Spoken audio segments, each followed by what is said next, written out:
Bienvenidos al canal de Estumedicus, donde tu salud y educación es nuestra prioridad. Y a sus peticiones continuamos con los ejercicios de la materia de biología para área 2 en el curso de ingreso al IPN. Sin embargo, cabe destacar que no importa a qué universidad vayas, esta información te puede servir sobre todo si vas para área 2. Muy bien, entonces comenzamos con el ejercicio 10. El ejercicio 10 nos menciona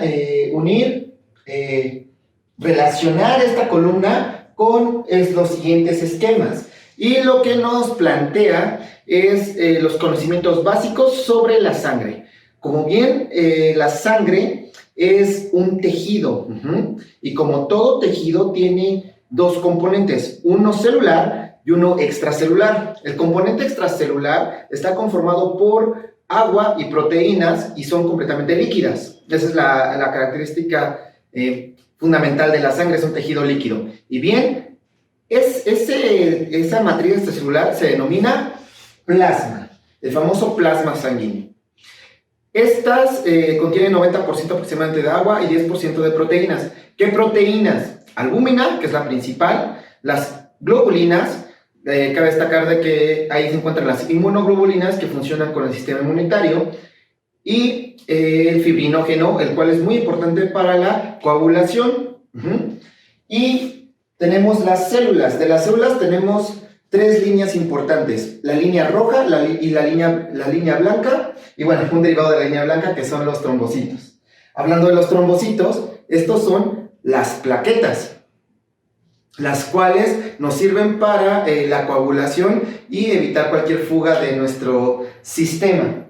Los leucocitos, que son las células comúnmente conocidas como glóbulos blancos, las cuales tienen una función inmunitaria, y es hablar todo sobre inmunología para entender esto. Y los eritrocitos, los cuales tienen forma de disco, parecido a una dona, pero sin un centro sin perforar, y tienen una proteína muy abundante llamada hemoglobina. Son los famosos glóbulos rojos. Y su principal función, y son los más numerosos, es transportar oxígeno. Muy bien, entonces con este pequeño repaso podemos comenzar a unir las columnas. Líquido en sangre rico en proteínas está representando por el esquema que es el plasma, el componente líquido. Defenderá al organismo de microbios, precisamente son los leucocitos o glóbulos blancos. Cabe destacar que no son como esta parte del esquema, en realidad tienen diversas figuras, de diversas formas. Está demasiado sobresimplificado este esquema, pero a esto se refiere. Células numerosas que transportan oxígeno, esas son muy claras, los eritrocitos, y fragmentos que forman un tapón plaquetario están representando las plaquetas como si fueran así, con prolongaciones y grandes. En realidad son muy pequeñas, y en realidad la forma no es tan estrellada. Muy bien, y entonces tu inciso correcto es el inciso D.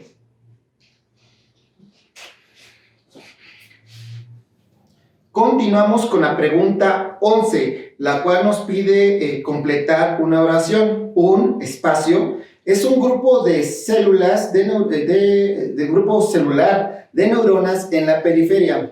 Se puede clasificar en sensorial o autónomo según sus funciones primarias. Muy bien, y nos pone esos cuatro incisos: un ganglio, linfoma, linfocito y gástrula.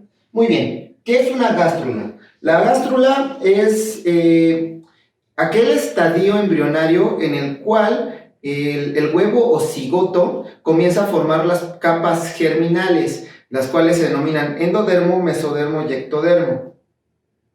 En ese estadio embrionario el huevo o cigoto se denomina gástrula. Entonces a eso no se refiere. Linfoma. El linfoma precisamente es un tipo de cáncer que se deriva de unas células derivados de la línea blanca que se denominan linfocitos, células de la sangre. Entonces, cuando hay un cáncer se le da la terminación -oma, entonces pues se denomina linfoma y no tiene nada que ver. Linfocito precisamente es un tipo de células muy importantes en la regulación del sistema inmune. Entonces no nos está preguntando sobre esto. Y un ganglio. Muy bien, Recordemos que el sistema nervioso se clasifica, una de las clasificaciones es central, sistema nervioso central y periférico. ¿A qué se refiere con central? El central es aquel que se encuentra dentro del cráneo y la médula espinal. Entonces contiene el encéfalo precisamente y la médula espinal. Y ese es el sistema nervioso central, y el periférico es todo lo que sale de ahí, todos los nervios que salen de ahí.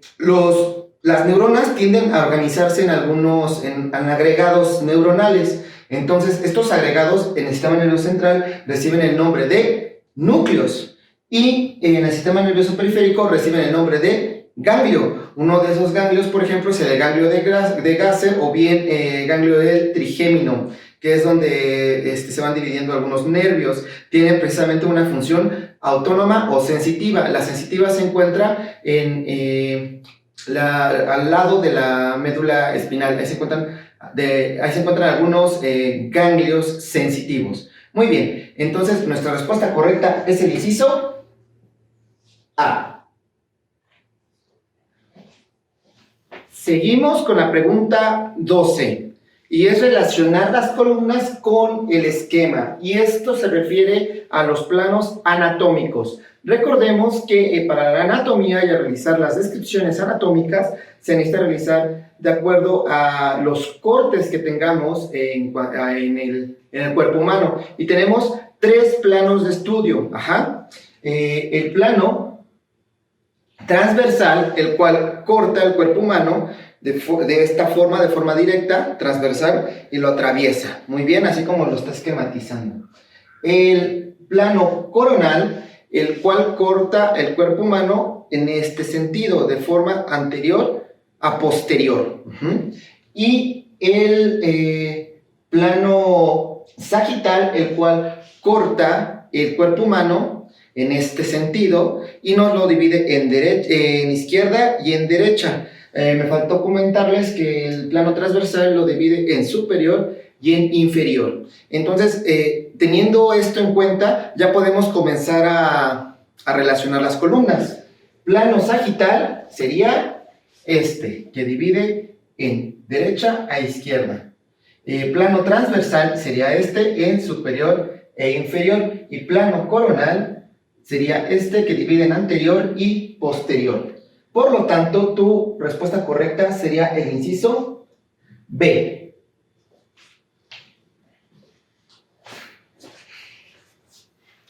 Y continuamos con la pregunta número 13, la cual nos explora el concepto de biodiversidad y nos hace relacionar igual 2 columnas.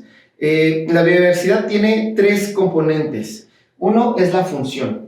Pero antes déjenme explicarles que la biodiversidad es este concepto que se refiere a la variedad de especies y ecosistemas que se encuentran en el planeta, y es relevante tener esto en cuenta porque eso permite el equilibrio y la vida en el planeta.